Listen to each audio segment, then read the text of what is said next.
بسم اللہ الرحمن الرحیم۔ السلام علیکم، آپ دیکھ رہے ہیں الف نیوز اور میں ہوں آپ کے ساتھ ماجد علی۔ شامل کرتے ہیں پاکستان اور دنیا بھر سے بریکنگ نیوز ہیڈ لائنز۔ روس کی سلامتی کونسل کا فیصلہ کن اجلاس ختم، یوکرین پر بڑے پیمانے پر حملے کی تیاریاں مکمل، پاور سٹرکچر، ملٹری اہداف اور نیٹو سپلائی چینز نشانہ بنے گی۔ روس کی فیڈریشن کی سلامتی کونسل کا اہم اجلاس ختم ہو چکا ہے اور سب سے بڑا فیصلہ یہ سامنے آیا ہے کہ یوکرین کے اہم اہداف کو لاک کر دیا گیا ہے اور انہیں مکمل طور پر تباہ کرنے کی منظوری دے دی گئی ہے۔ صدر ولادیمیر پوٹن نے غیر معمولی خاموشی اور صبر کے بعد اب بھرپور رد عمل دینے کا فیصلہ کر لیا۔ روس کی افواج اور ایئر فورس مکمل ہائی الرٹ پر ہیں۔ روس کے مختلف حساس علاقوں میں S-300، S-400 اور S-500 دفاعی نظام تعینات کر دیے گئے ہیں۔ اطلاعات کے مطابق روس سب سے پہلے یوکرین کا پاور انفراسٹرکچر تباہ کرے گا، جس میں thermal power station, hydro dams اور الیکٹرک گریڈز شامل ہیں، اور ملک بھر میں بلیک آؤٹ کی صورتحال پیدا کی جا سکتی ہے۔ ساتھ ہی روسی میزائل سسٹمز کو جدید آرٹیفیشل انٹیلیجنس سے لیس کر دیا گیا ہے تاکہ drone launch site, air bases اور نیٹو کی سپلائی چینز کو نشانہ بنایا جا سکے۔ دوسری طرف کیو میں موجود یوکرینی آرمی کے ہیڈ کوارٹرز اور دیگر ملٹری کمانڈ سینٹرز بھی ممکنہ اہداف میں شامل ہیں، جنہیں ایسے مزالوں سے نشانہ بنایا جا سکتا ہے جنہیں انٹرسیپٹ کرنا تقریباً ناممکن ہے۔ ایران سے ہنگامی بنیادوں پر تباہ کن ڈرونز کی سپلائی بھی روس پہنچ چکی ہے اور اب وہی حکمت عملی اپنانے کا ارادہ ہے جو ایران نے اسرائیل کے خلاف استعمال کی تھی، یعنی ڈرونز اور میزائلوں کی مشترکہ یلغار۔ ذرائع کے مطابق روس کی جانب سے ملٹی سٹی اسٹرائکس کی منصوبہ بندی کی جا چکی ہے تاکہ یوکرین کا پورا نظام مفلوج کر کے دشمن کو ایسا سبق سکھایا جائے کہ دوبارہ حملے کی جرات نہ کرے۔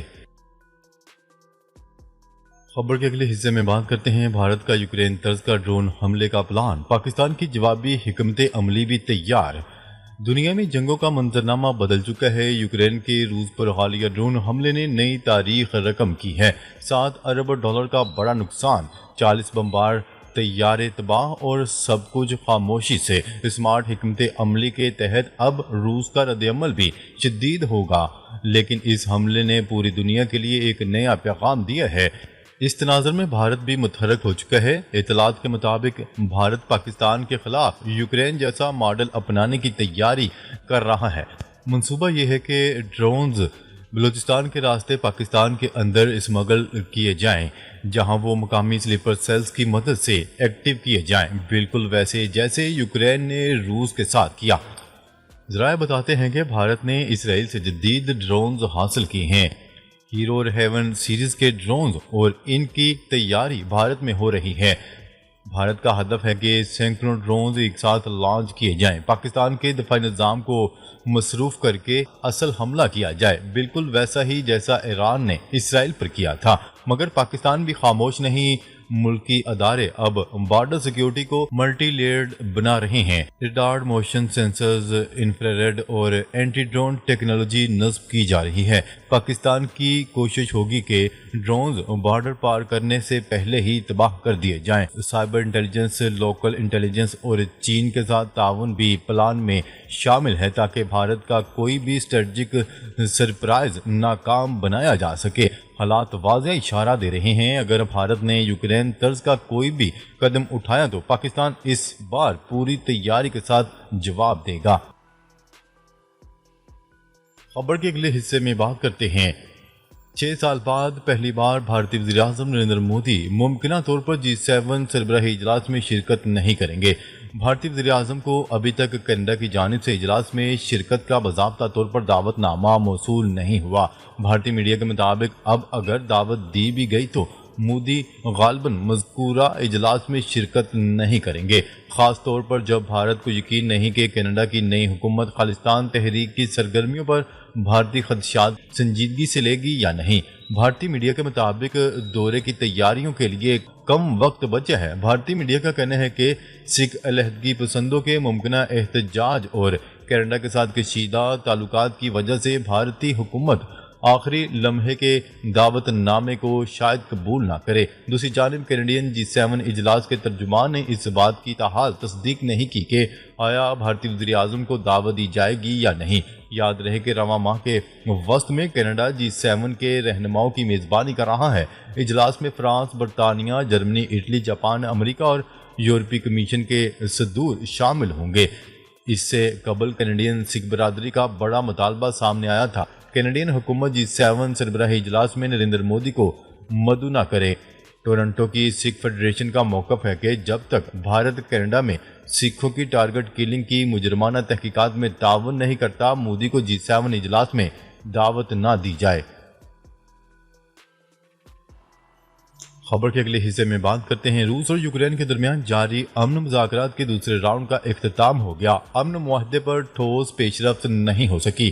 غیر ملکی خبرساں ایجنسی کی رپورٹ کے مطابق دونوں وفود نے مشترکہ پریس کانفرنس میں بتایا کہ مذاکرات کے دوران قیدیوں کے تبادلے، لاشوں کی حوالگی اور جنگ بندی سے متعلق مختلف تجاویز پر غور کیا گیا۔ یوکرین کی وزارت دفاع نے اعلان کیا کہ روس اور یوکرین کے درمیان 6000 ہلاک شدہ فوجیوں کی لاشیں واپس کرنے پر اتفاق ہو گیا ہے۔ دونوں ملکوں کے درمیان 25 سال سے کم عمر کے شدید بیمار جنگی قیدیوں کے تبادلے پر بھی اتفاق ہو گیا ہے۔ یوکرینی وفد کے مطابق مذاکرات میں 30 روزہ غیر مشروط جنگ بندی کی تجویز پیش کی گئی، مگر روسی حکام نے اس تجویز کو مسترد کر دیا۔ یوکرین نے زور دیا کہ دیرپا امن کے لیے اعلیٰ سطح پر براہ راست بات چیت ضروری ہے۔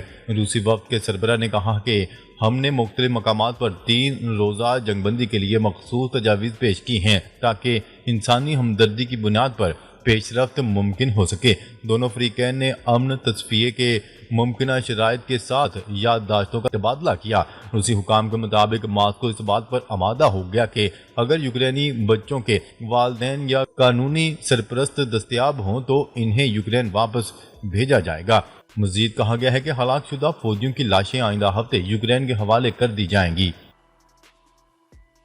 خبر کے اگلے حصے میں بات کرتے ہیں۔ امریکی صدر ڈونلڈ ٹرمپ نے بھارت میں کارساز کمپنی ٹیسلا کو مینوفیکچرنگ پلانٹ سے روک دیا۔ بھارتی ہیوی انڈسٹری کے وزیر HD کمار سوامی نے ایک پریس کانفرنس میں کہا کہ ٹیسلا نے بھارت میں صرف شو رومز کھولنے میں دلچسپی ظاہر کی ہے۔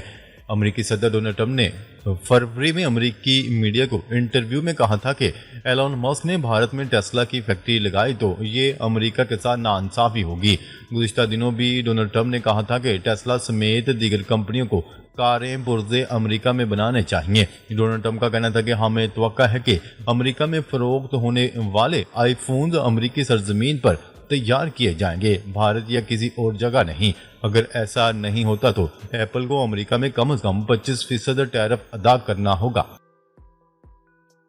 خبر کے اگلے حصے میں بات کرتے ہیں۔ اسرائیلی فوج نے یمن سے حوثیوں کا داغا گیا میزائل فضا میں تباہ کر دیا۔ اسرائیلی فوج کے اعلان کے مطابق یمن سے داغے جانے والا ایک میزائل روک لیا گیا، جس کے بعد بعض علاقوں میں سائرن بجائے گئے۔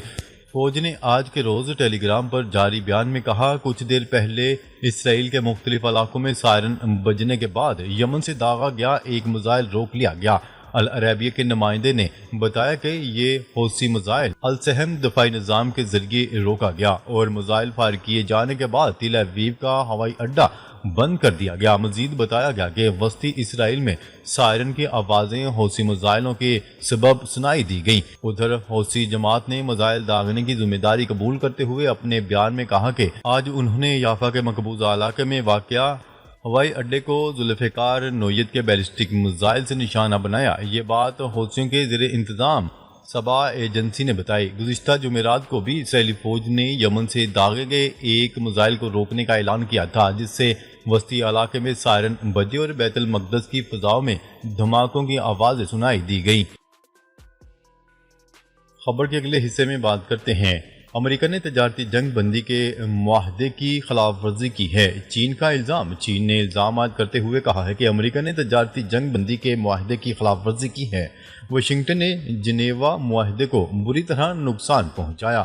امریکی اقدامات کے حوالے سے چینی وزارت خارجہ کا کہنا ہے کہ امریکی اقدامات قومی مفادات کے خلاف ہیں، مؤثر جواب دیا جائے گا۔ امریکہ نے چپ ڈیزائن سافٹ ویئر کی فروخت روکی، ہواوے پر دباؤ ڈالا۔ چینی طلبہ کے ویزے منسوخ کرنا بھی معاہدے کی خلاف ورزی ہے۔ چینی وزارت خارجہ کا کہنا ہے کہ دونوں صدروں کے جنوری میں فون کال پر کیے گئے فیصلے کو امریکہ نے پامال کیا۔ امریکی صدر ڈونلڈ ٹرمپ نے الزام عائد کرتے ہوئے کہا کہ چین نے ہمارے ساتھ معاہدہ توڑا اور وجوہات بھی نہیں بتائیں۔ امریکی وزیر خارجہ کا کہنا ہے کہ چین نے نان ٹیرف رکاوٹیں ختم نہیں کی۔ جنیوا معاہدے کے تحت امریکی ٹیرف 145% سے کم کر کے 30% کیا گیا تھا۔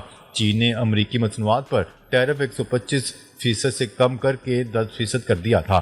ناظرین، اب تک کے لیے اتنا ہی۔ مزید خبریں لے کر بہت جلد آپ کی خدمت میں حاضر ہوں گے۔ تب تک کے لیے اپنا خیال رکھیے گا۔ اللہ نگہبان۔